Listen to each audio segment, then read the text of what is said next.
The Chargers' schedule is set, and now the Jim Harbaugh era feels more real now than it ever has. We know who the Chargers are playing and when they're playing them, so now I think it's a good time to talk about some possible expectations for Jim Harbaugh in his first year in LA. Now, keep in mind, obviously, this is very early. We're not even in training camp, and things change fast in the NFL. But as of right now, this is the breakdown of what I think we can realistically expect from the Chargers in Jim Harbaugh's first year. So I want to start off by saying the approach to this roster with Joe Hortiz, it is very different from the way that Tom Telesco built the Chargers. The roster building strategy, it has shifted from building up as many highly paid star players as possible to now get as much money spread out on the team so that you can build depth at every position and remain flexible with the cap so that you can make trades during the season and then maybe even during training camp. I think it is really possible that by the time the season starts, the Chargers make like a big trade for a player or sign a big time player that nobody expected to be cut during training camp, because the Chargers, they still have $20 million to work with. And I think if Joe Hortiz does not make a big move to, spend some of that money, then they might have just been better off keeping Keenan Allen, because the reason they have that $20 million in cap space is because they traded Keenan Allen in order to have the flexibility with the cap. But my main point here is that the team philosophy has changed, and it's changed like pretty drastically. So it's going to take a while to really see the difference in this roster that Joe Hortiz is doing right now. We've already seen some big moves, obviously, like the Keenan Allen trade and the Mike Williams cut that made this wide receiver room like totally barren. When you make moves like that to get rid of your star players, knowing that the depth of this team was already terrible with those star players, listen, man, you are beginning a process of churning out the bottom of the roster, just like Joe Hortiz has said several times now.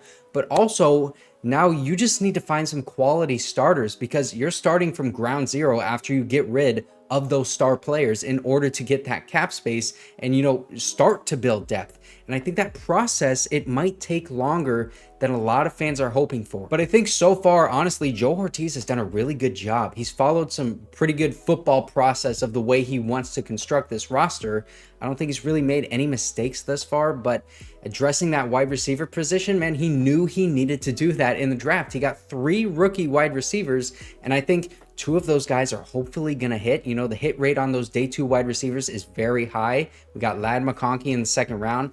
But Joe Hortiz understands the position that he put this team in when he did make that Keenan Allen trade and when he cut Mike Williams. Because if these rookie wide receivers can come in and contribute right away, then, that's obviously ideal. In the process of building depth and quality starters on this team, it's been accelerated because, we hit on some guys early on. But the reality is, it is very difficult to turn around a team with poor depth like the Chargers in just one season. And I know I'm talking about wide receiver, but it's really not just wide receiver. Like, I think our entire defense has the same problem.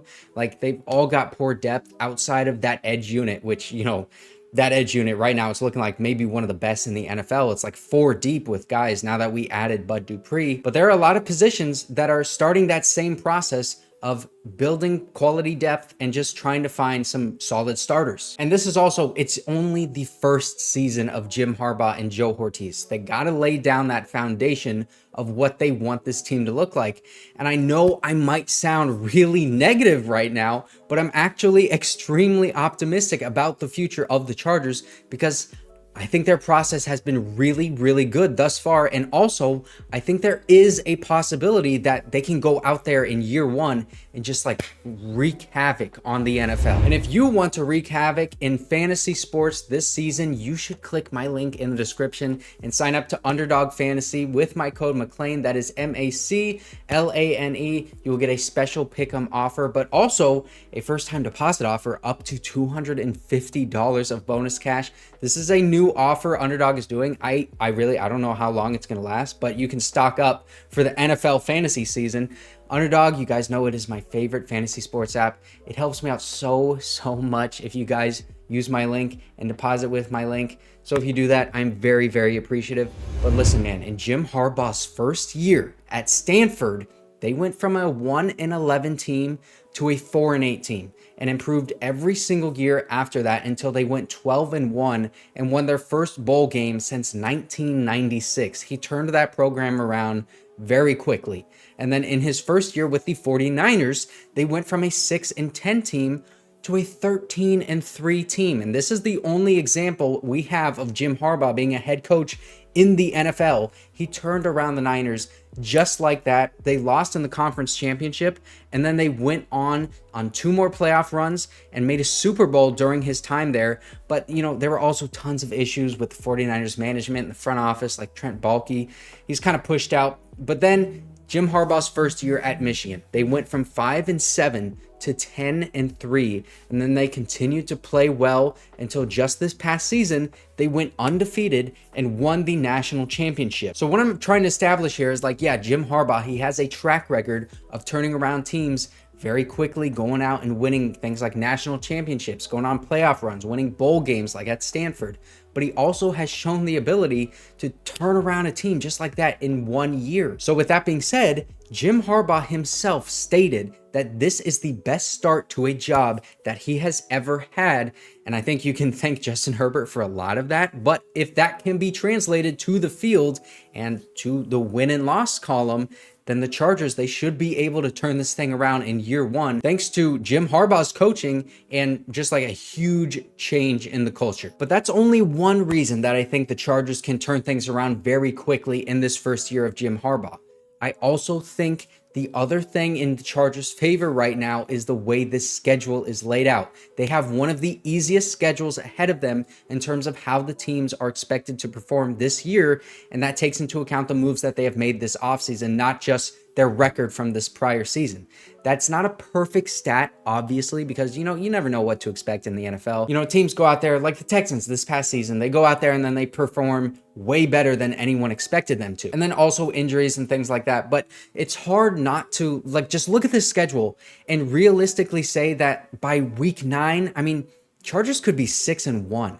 Our divisional games against the Raiders and Chiefs in those first 4 weeks are both at home. And then the road games, they're against the Panthers and the Steelers. It's against 2 teams that right now, they basically have like no offensive identity and quarterback problems, like a lot of quarterback problems. Even if those teams get their offenses figured out, like, do you think they'd be better in weeks 2 and 3 when we're facing them? Or by the time we're in weeks 12 and 13? I think we're catching the right teams at the right time here. And I think the toughest stretch is probably going to be like weeks 9 through week 12 with the Browns, Titans, Bengals, and then the Ravens there on Monday Night Football. That's going to be a good one. But the only road game in that stretch, it's the Cleveland game. And then it's 3 straight home games in our toughest stretch of the season. I don't know. I think the schedule lines up pretty well for the Chargers to succeed in year 1 because of who they play. Like, it's not a tough schedule, but also when they play them. So if Jim Harbaugh is able to take advantage of that and coach this roster up to play much better than they did this past season, I think we could realistically see a huge jump and a playoff berth in year 1, which honestly, I would really love to see that. I would call that a win. If we can get into the playoffs in year 1, that would be a big win for me as a Chargers fan. I can feel confident seeing like 9 to 10 wins for this team if the Jim Harbaugh experience goes into full effect immediately. And then obviously the ceiling for this team, it's really, really high because of Justin Herbert. So I could even see like 12 wins if things go in the Chargers' favor over the course of the season. But let me leave you with this. It is going to take more than just one offseason to fully see the effects of what Joe Hortiz is doing with this roster. And we have to keep in mind that right now, we're working mostly with the scraps of what Tom Telesco and Brandon Staley had. There have been some good moves in the draft. I think it went really well. But even though we did add depth to this team, the lack of depth from the Telesco era was so bad that I think we're going to see the lasting effects of that carry over into this season.